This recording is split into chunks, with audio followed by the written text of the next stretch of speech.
The director of CEO of Lotus Holdings. It is a venture capital enterprise that specializes in the area of business growth by mobilizing both domestic and foreign investments. He has a distinguished 17 plus career, well-rounded experience as a strong leader to profitably grow businesses, turn around service delivery, and achieve business unit or operational and financial targets for diversified companies. He has an extensive background in startups. धेरै स्टार्टअप्सहरूलाई उहाँले सहयोग गर्नुभएको छ, त्यसमा investment पनि गर्नुभएको छ। साथसाथै working on a board level along with a proven record of producing results in diverse multicultural environments and generating rapid growth. So startups-हरुको लागि पनि एकदमै राम्रो कम्पनी हो Lotus Holdings, plus उहाँको expertise र experience-बाट पनि यहाँले पक्कै पनि धेरै कुरा सिक्न सक्नुहुन्छ। Please give it up for our keynote speaker Ajit Vikram Shah.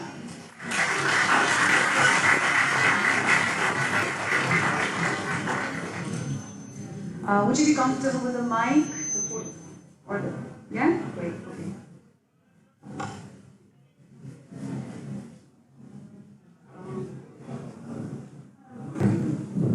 Thank you, Brother Eddie. Mero half an hour per time fill, I plan on finishing it in 15 minutes. So I time myself. Mero speech delivery Nepali pani garnu parcha tara mostly English ma cha. So if there is stuff that you don't understand, please meet me later. I'll try to translate that. Distinguished Chief Guest, Honorable Minister of Industry, Commerce and Supplies, Ajay. Respected guests, fellow speakers, business leaders in the audience, organizers, everybody who's worked very hard behind the scenes to make this possible. And thank you NYEF Rupandey for having me speak here this morning. Subodhji just mentioned that there has to be take-home values from our session this morning, and I hope to instill at least one important take-home value.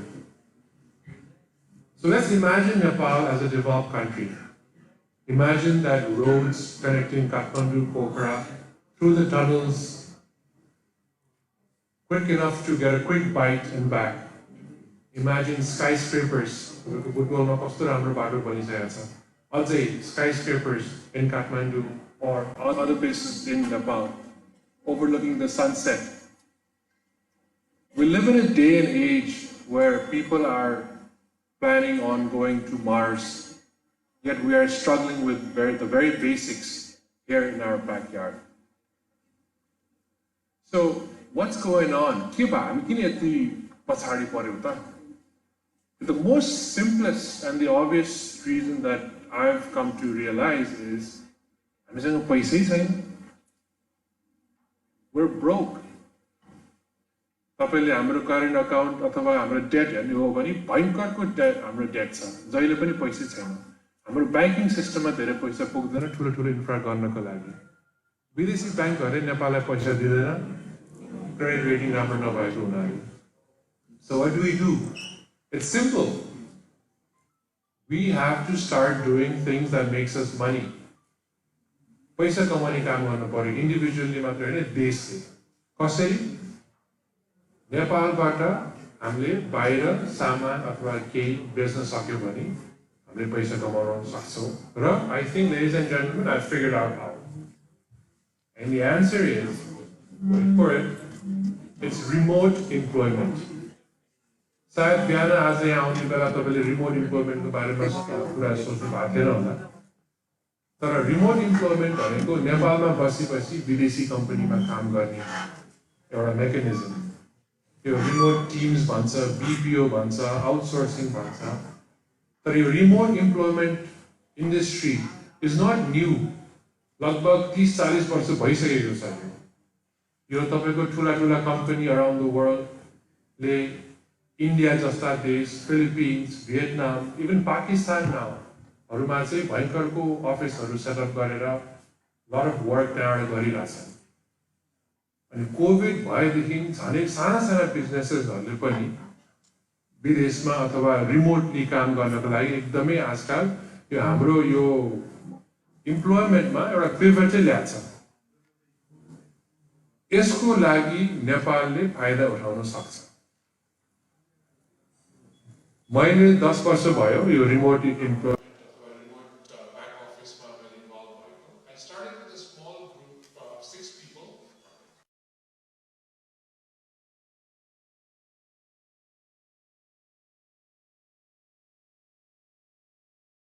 अनि यो फेरि साना company मात्र होइन कि साना ठुला सबै $1 billion कम्पनीज। म मेरो अफिस जान्छु, हाम्रो लगभग 300 जना थोरै नै नम्बर हो, तर what's fascinating is त्यहाँ गएर तपाईले कसरी टिम वर्क भइरहेछ, आफ्नो एउटा काउन्टर पार्ट एउटा विदेशी कलिगसँग कोअर्डिनेट गरेर एउटा प्रब्लम सल्भ गरिरहेछ। Most of our people are between the age of 20 and 30. It's just amazing to see that happen in Nepal. म यहाँ बुटवलमा नआएको धेरै भएको थियो। हिजो राति फ्लाइटहरू लिने बेला या बाटोबाट आउने बेला यो बाटो त अलमोस्ट यो दुबईको शेख जायद रोड जस्तो हुन थालिसकेको छ। कस्ति that is growth, that is development. So we are in the right track. त्यस्तै गरेर अरू सेक्टरहरू पनि स्पेशली यो रिमोट इम्प्लोयमेन्टमा चाहिँ भयङ्करको ग्रोथ हुने मैले सिचुएसन देखेको छु। नेपालमा गर्न सकिन्छ त हामीले यो? I will tell you a few things that I see and I hope you'll believe me that it's possible. Nepal has a very small population of 30 million people, whereby almost 50% are in the age of about 30 years old. That's the Harari Matsa. If retirement is at 60 years old, we're talking about the next 30 years of people working. 15 million people working for the next 30 years, skilled people. There are a lot of students in this room. It's amazing as to what you can do once you find the right place, right job, skills top. So going back to this 15 million people, let's say we aim for making, say, $300 per person. एक वर्षमा 10 bonus पनि जोड्यो भने $4,000 जति हुन्छ।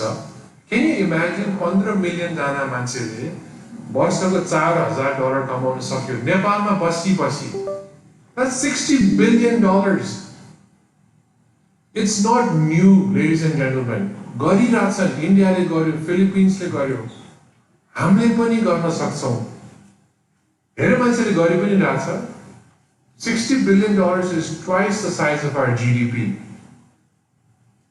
हामीले त्यहाँ achieve गर्न सक्यो भने our GDP will go 3 times. पैसा आउँछ बाहिरबाट, भित्रको पैसा भित्र बसिरहेको हुन्छ, प्लस यहाँ घरमा बसी अथवा नेपालमा बसी हामीले बाहिरको लागि काम गर्न सक्छौं। सो हामीसँग यो रिमोट इम्प्लोयमेन्ट BPO अथवा यो आउटसोर्सिङको लागि र मेटेरियल छ। र मेटेरियल भने के हो? हामी नै हौ। अघि सुभाषजीले भन्नुभयो, प्रेसिडेन्टले भन्नुभयो, हाम्रो नेपालमा यति धेरै ट्यालेन्ट छ कि अनयुटिलाइज भइरहेछ। टुरिज्म हेर्नुस् न, हाम्रो देशमा जति राम्रो होटल भए तापनि we sold ourselves very cheap. सस्तोमा हामीले टुरिज्म बेच्छौँ। भुटान हेर्नुस्, कस्तो भयङ्कर तरिकाले भुटान जानलाई $1,000 निमित्त भन्दा कम होटलै पाउँदैन।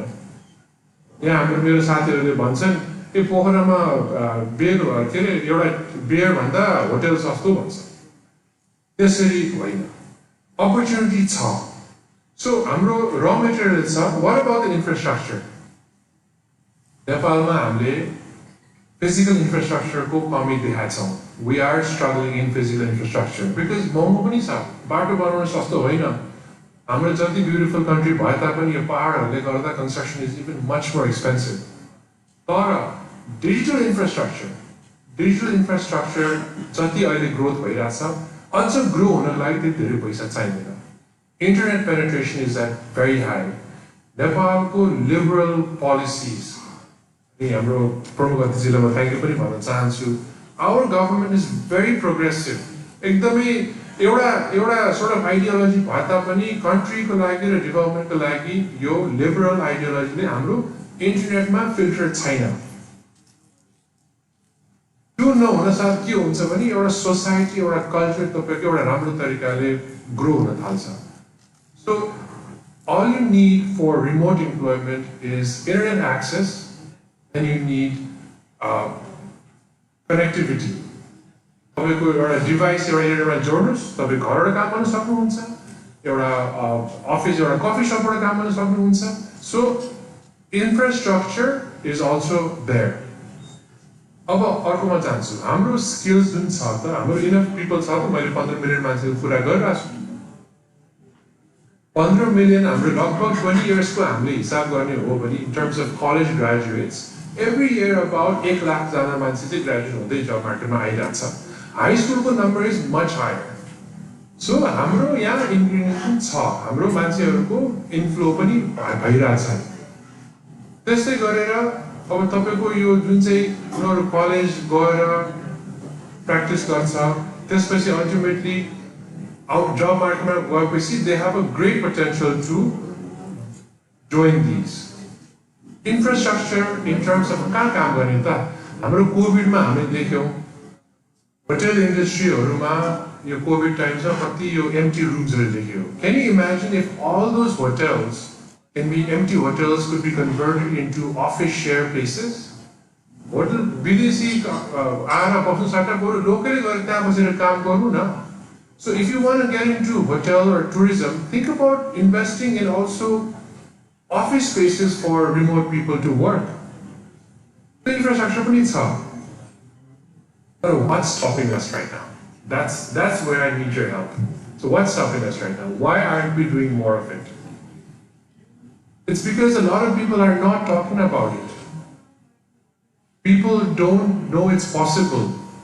But there are a lot of people who are doing it. मैले पनि यो रिमोट इम्प्लोयमेन्ट गरिरहेको नेपालमा लगभग मेरो रिसर्च अनुसार 50,000 जना मान्छेले गरेर होला. उनीहरूको इकोनोमी अबाउट 0.5 बिलियन त आइरहेको छ मेरो विचारमा. Some people get paid up to 8-9 lakh रुपियाँ per month. कोही कोही त अझ क्रिप्टो करेन्सीमा पनि पेड भइरहेको हुनसक्छ.